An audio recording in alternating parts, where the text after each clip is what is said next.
어떤 사람들의 삶에는 하늘이 열리는 것처럼 느껴지는 순간이 있습니다. 하지만 빛도 없고 천사도 없고 눈에 보이는 기적도 없습니다. 그것은 속삭임입니다. 침묵을 가로질러 당신의 내면 깊숙이 닿는 무언가. 그 이후로는 아무것도 예전과 같지 않게 만드는 그런 깊은 울림입니다. 문제는 듣는 것이 아닙니다. 문제는 그것이 당신에게 요구하는 것입니다. 왜냐하면 하나님이 침묵을 깨실 때 그것은 위로하기 위해서가 아니기 때문입니다. 그분은 부르기 위해 그렇게 하십니다. 그리고 만약 당신이 이미 그 부름을 느꼈다면, 다른 사람들처럼 살지 못하게 만드는 그 불안함을 느꼈다면 너무 늦기 전에 반드시 이해해야 할 것이 있습니다. 선택받는 것은 특권이 아닙니다. 그것은 무게입니다. 책임입니다. 단절입니다. 그리고 당신이 모든 것을 대가로 치르게 될 무언가를 위해 표시되었다는 세 가지 분명한 신호가 있습니다. 하지만 거의 아무도 세 번째를 마주할 준비가 되어 있지 않습니다. 어떤 침묵은 공허하지 않습니다. 그것은 무겁고 짙고 거의 만질 수 있을 것처럼 느껴집니다. 그리고 바로 그 침묵 속에서 어떤 사람들은 삶을 이전과 이후로 나누는 경험을 합니다. 천둥도 없습니다. 하늘에서 내려오는 천사도 없습니다. 어떤 장관도 없습니다. 단지 한순간이 있을 뿐입니다. 무언가가 당신의 내면을 건드리는 순간입니다. 어쩌면 절망적인 기도 중이었을지도 모릅니다. 어쩌면 아무도 보고 있지 않은 평범한 밤이었을지도 모릅니다. 하지만 갑자기 당신은 느꼈습니다. 귀로가 아니라 영혼으로 하나의 확신. 그리고 그 확신은 어떤 소리보다도 더 실제였습니다. 문제는 그 이후로 당신이 더 이상 평범하게 돌아갈 수 없었다는 것입니다. 무언가가 변했습니다. 당신의 생각이 변했습니다. 당신의 인식이 변했습니다. 심지어 당신의 두려움도 변했습니다. 왜냐하면 하나님이 침묵을 깨실 때 그분은 설명을 주지 않기 때문입니다. 그분은 책임을 주십니다. 그리고 이런 경험을 한 사람은 마음속에 하나의 불안한 질문을 품기 시작합니다. 왜 나일까? 왜 나에게? 왜 지금? 왜 이런 방식으로? 그리고 바로 여기에서 많은 사람들이 의심하기 시작합니다. 이것이 감정이었을까? 상상이었을까? 결핍 때문이었을까? 하지만 모든 진짜 부르심 뒤에는 보이지 않는 하나의 패턴이 있습니다. 그리고 그 패턴을 이해하게 된다면 당신은 그 순간이 영적인 우연이 아니었다는 것을 깨닫게 될 것입니다. 그것은 하나의 이정표였습니다. 그리고 그 이전에 일어났던 모든 일은 이미 당신을 준비시키고 있었습니다. 하지만 무엇을 위해 준비시키고 있었을까요? 거의 아무도 알아차리지 못하는 사실이 하나 있습니다. 성경 전체에서 하나님은 단지 위로하기 위해 말씀하신 적이 없습니다. 그분이 침묵을 깨실 때마다 그 말 속에는 숨겨진 사명이 있습니다. 모세가 불타는 떨기나무를 보았을 때 그는 영적인 위로를 받은 것이 아니었습니다. 그는 당시 가장 강력한 제국에 맞서라는 거의 불가능한 명령을 받았습니다. 마리아가 천사의 방문을 받았을 때 자세한 설명을 얻은 것이 아니었습니다. 그녀는 자신의 명성, 미래, 심지어 안전까지 위험에 빠뜨릴 책임을 받았습니다. 바울이 다마스쿠스로 가는 길에서 쓰러졌을 때 평안을 느끼기 위해서가 아니었습니다. 그의 삶은 완전히 무너졌다가 다시 세워졌고 그 목적은 그를 감옥과 박해와 끊임없는 고통으로 이끌었습니다. 이 패턴이 보이십니까? 하나님은 사람들을 즐겁게 하려고 말씀하지 않으십니다. 감정을 자극하려고 말씀하지 않으십니다. 불안을 달려고 말씀하지 않으십니다. 그분은 보내기 위해 말씀하십니다. 그리고 이것은 모든 것을 바꿉니다. 왜냐하면 당신이 경험했던 그 순간이 진짜였다면 그것은 감정적인 선물이 아니었기 때문입니다. 그것은 소집이었습니다. 그리고 소집에는 위로가 따라오지 않습니다. 대가가 따라옵니다. 그래서 많은 사람들이 자신의 경험을 의심하는 쪽을 선택합니다. 감정적인 시기였을 뿐이라고 말하는 것이 어쩌면 극단적인 용기를 요구하는, 어떤 일을 위해 선택되었을지도 모른다는 사실을 받아들이는 것보다 더 쉽기 때문입니다. 하지만 여기에는 또 하나의 더 깊은 사실이 있습니다. 하나님이 누군가를 공개적으로 보내시기 전에 그 사람을 비밀스럽게 다루십니다. 그리고 이 보이지 않는 과정 속에서 대부분의 사람들은 거의 포기할 뻔합니다. 왜냐하면 보내짐 이전에는 광야가 오기 때문입니다. 거의 아무도 가르쳐 주지 않는 사실이 있습니다.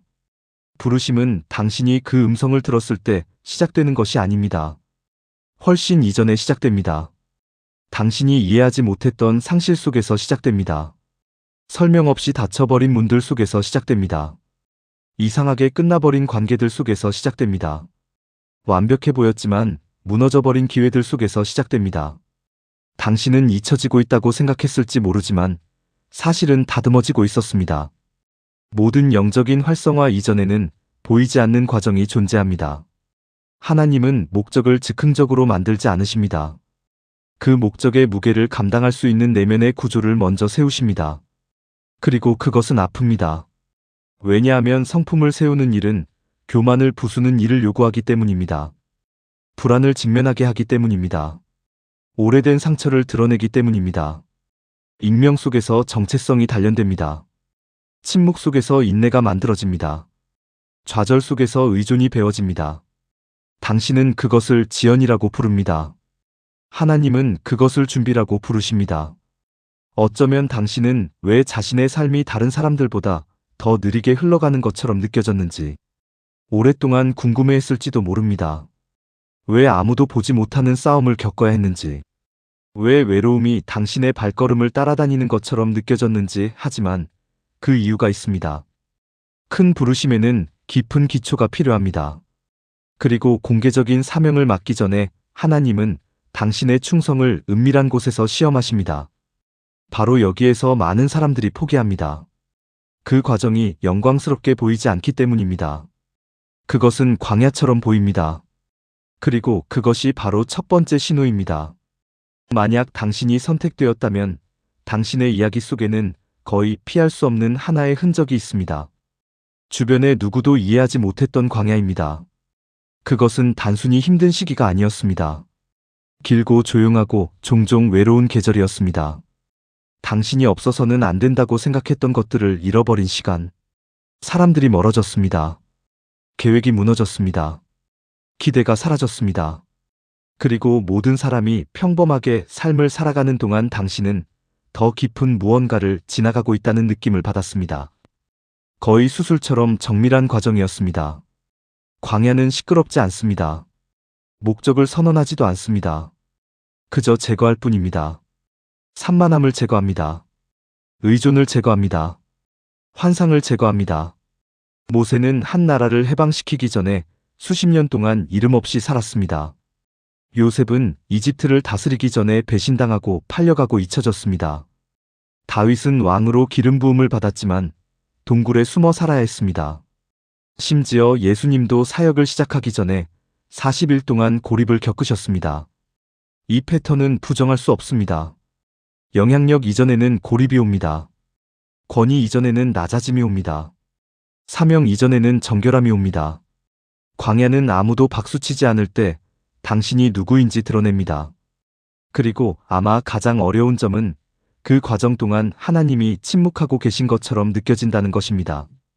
하지만 광야의 침묵은 부재가 아닙니다. 훈련입니다. 만약 당신이 모든 것이 거슬러 보였던 시기를 지나왔고 심지어 믿음까지 시험받았던 때가 있었다면 그것은 버려짐이 아니었습니다. 자격을 갖추는 과정이었습니다. 그리고 이것은 단지 첫 번째 신호일 뿐입니다. 선택받은 사람들과 다른 사람들을 구분짓는 것이 하나 있습니다. 그들이 짊어지는 고통의 깊이입니다. 하나님이 고통을 즐기시기 때문이 아닙니다. 하지만 영적인 책임은 감정적인 역량을 요구하기 때문입니다. 광야는 단지 상처만 주지 않습니다. 그것은 확장시킵니다. 당신이 겪었던 모든 실망은 당신의 회복력을 키웠습니다. 모든 배신은 분별력을 길렀습니다. 응답되지 않은 것처럼 보였던 모든 기도는 당신의 인내를 강화했습니다. 당신을 거의 무너뜨릴 뻔했던 그 고통이 사실은 당신을 내면에서 넓히고 있었습니다. 불을 통과하지 않은 사람은 무게를 견디지 못합니다. 침묵을 경험하지 않은 사람은 방향을 들을 줄 모릅니다. 짓눌린 적이 없는 사람은 권위를 지탱할 수 없습니다. 부르심이 클수록 그것을 지탱할 구조도 더 커야 합니다. 그리고 구조는 압력 속에서 세워집니다. 어쩌면 당신은 왜 자신의 싸움이 다른 사람들보다 더 강하게 느껴졌는지 궁금했을지도 모릅니다. 왜 시험이 더 길게 느껴졌는지, 왜 자신의 길이 더 힘든 것처럼 보였는지. 하지만 이것이 처벌이 아니라면 어떨까요? 아직 보지 못한 영향력에 비례한 준비라면 어떨까요? 당신의 광야의 크기는 미래의 영향력의 크기와 직접적으로 연결되어 있을지도 모릅니다. 그리고 이 메시지가 당신의 깊은 곳을 건드리고 있다면, 모든 말이 당신이 살아온 것을 정확히 설명하고 있는 것처럼 느껴진다면 그것은 우연이 아닙니다. 왜냐하면 두 번째 신호는 고통이 이미 그 역할을 마쳤을 때 나타나기 시작하기 때문입니다. 그리고 그것은 더 불안하게 만듭니다. 계속하기 전에 전략적으로 잠시 멈출 필요가 있습니다. 왜냐하면 우리가 여기서 말하고 있는 것은 단순한 정보가 아니라 위치를 정하는 일이기 때문입니다. 만약 이것을 듣는 동안 당신 안에서 무언가가 바로 이거야라고 말하고 있다면 당신이 여기까지 온 것은 우연이 아닙니다. 그리고 영적인 진리가 준비된 마음을 만날 때 반드시 필요한 응답이 있습니다. 그러니 지금 무언가를 하십시오. 나를 위해서가 아니라 당신 안에서 활성화되고 있는 것을 위해서입니다. 먼저 이 영상의 좋아요를 눌러주세요. 단순한 행동이 아니라 하나의 신호로서입니다. 당신이 좋아요를 누르면 이 메시지는 당신이 지나온 것과 같은 광야에 있는 다른 사람들에게 도달합니다. 당신의 클릭이 어젯밤 기도 속에서 누군가가 구했던 확신이 될 수도 있습니다. 둘째, 채널을 구독하고 알림을 켜세요. 이것은 하나의 영상이 아니라 깨어남의 과정이기 때문입니다. 그리고 당신은 그 과정의 중간에서 멈추고 싶지 않을 것입니다. 셋째, 이것은 중요합니다. 댓글에 이렇게 쓰세요. 내 부르심을 받아들입니다. 세 단어입니다. 하지만 이것을 쓰는 순간 지금까지 내면에만 있던 것을 공개하게 됩니다. 더 이상 듣지 못한 척하지 않겠다고 선언하는 것입니다. 결정이 침묵에서 벗어날 때 힘이 생깁니다. 왜냐하면 두 번째 신호는 이 불안을 더 이상 무시할 수 없을 때 시작되기 때문입니다.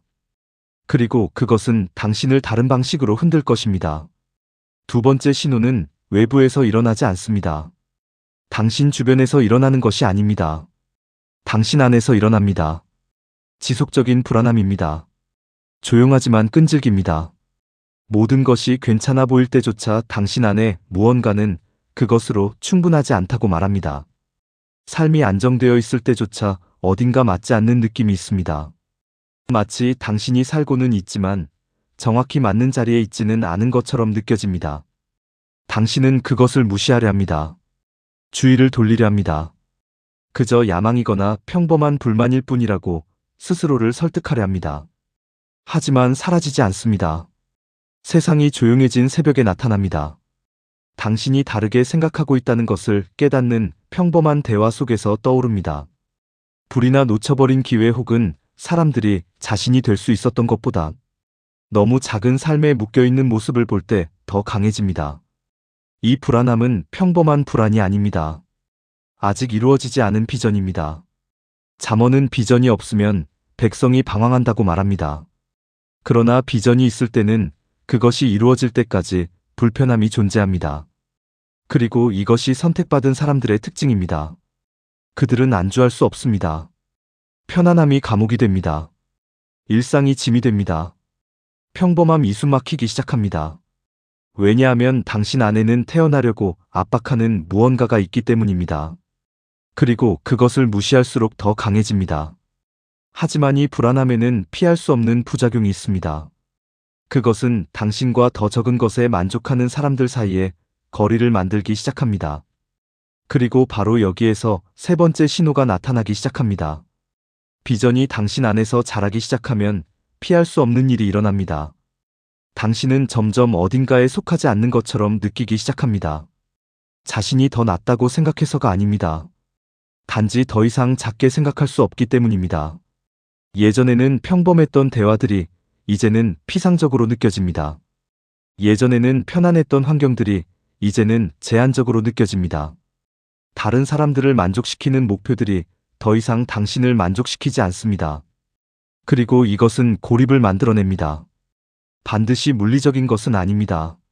하지만 정신적으로, 영적으로, 감정적으로 당신은 다른 사람들이 보지 못하는 가능성을 보고 있다는 것을 깨닫기 시작합니다. 다른 사람들이 편안함을 느끼는 곳에서 긴급함을 느낍니다. 다른 사람들이 일상을 보는 곳에서 목적을 봅니다. 그래서 때로는 스스로를 탓하기도 합니다. 왜 나는 그냥 만족할 수 없을까? 왜 나는 다른 사람들처럼 될 수 없을까? 하지만 답은 단순하면서도 불편합니다. 당신은 모든 사람처럼 살도록 부름받지 않았기 때문입니다. 비전은 선물입니다. 하지만 동시에 무게이기도 합니다. 그것은 움직임을 요구합니다. 성장을 요구합니다. 단절을 요구합니다. 그리고 모든 단절은 긴장을 만들어냅니다. 왜냐하면 당신이 더 큰 무언가를 향해 움직이기 시작할 때 그 자리에 남기로 결정한 사람들에게 도전이 되기 때문입니다. 그리고 바로 이 지점에서 반대가 나타나기 시작합니다. 낯선 사람들에게서가 아닙니다. 가장 가까운 사람들에게서입니다. 그리고 이것이 받아들이기 가장 어려운 신호로 이어집니다. 세 번째 신호는 편안하지 않습니다. 사실 이것은 가장 고통스러운 신호입니다. 만약 당신이 정말로 더 큰 무언가를 위해 선택되었다면 어느 순간 가장 가까운 사람들이 당신의 변화를 의심하게 됩니다. 인터넷의 낯선 사람들이 아닙니다. 오래된 친구들일 것입니다. 어쩌면 가족일 수도 있습니다. 당신이 깨어나기 전부터 당신을 알고 있던 사람들입니다. 그들은 당신이 과장하고 있다고 말할 것입니다. 너무 극단적으로 변하고 있다고 말할 것입니다. 예전처럼 정상으로 돌아가야 한다고 말할 것입니다. 그리고 그것은 아픕니다. 당신은 누구와도 멀어지고 싶지 않기 때문입니다. 교만하게 보이고 싶지 않기 때문입니다. 분열을 만들고 싶지 않기 때문입니다. 하지만 부르심은 대비를 만들어냅니다. 요셉의 형들은 그의 꿈을 견디지 못했습니다. 예수님의 가족조차 그의 사명을 의심했습니다. 바울은 한때 자신과 함께했던 사람들에게 박해를 받았습니다. 그들의 목적이 잘못되었기 때문이 아닙니다. 목적은 맞기 때문입니다. 당신의 용기는 다른 사람들의 두려움을 드러냅니다. 당신의 믿음은 그들의 의심을 드러냅니다. 당신의 움직임은 그들의 정체를 드러냅니다. 그리고 모든 사람이 그 거울을 마주할 준비가 되어 있는 것은 아닙니다. 그래서 어떤 사람들은 당신과 함께 성장하는 대신 자신들이 안전하다고 느끼는 자리로 당신을 다시 끌어내리려고 합니다. 하지만 여기에는 받아들이기 어려운 진실이 있습니다. 반대가 항상 잘못의 신호는 아닙니다. 때로는 전진의 확인입니다. 그리고 저항이 커질 때 그것은 당신이 마침내 올바른 방향으로 가고 있기 때문일 수도 있습니다. 하지만 당신이 반드시 이해해야 할 더 중요한 것이 있습니다. 당신이 겪고 있는 저항에는 영적이고 심리적인 이유가 있습니다. 진짜 부르심은 그것을 받은 사람만 변화시키지 않습니다. 주변 환경까지 흔들어 놓습니다. 당신이 성장하기로 결정하면 그대로 남아있기로 결정한 사람들이 드러납니다. 당신이 순종을 선택하면 결정을 미루며 사는 사람들이 드러납니다. 당신이 패턴을 깨면 당신이 그대로 머무르기를 필요로 하는 시스템을 위협하게 됩니다. 예수님은 자신이 평화를 가져오라, 칼을 가져오고 말씀하셨습니다. 그것은 불필요한 갈등을 만들기 위해서가 아니라 진리가 언제나 편안한 것과 필요한 것을 나누기 때문입니다.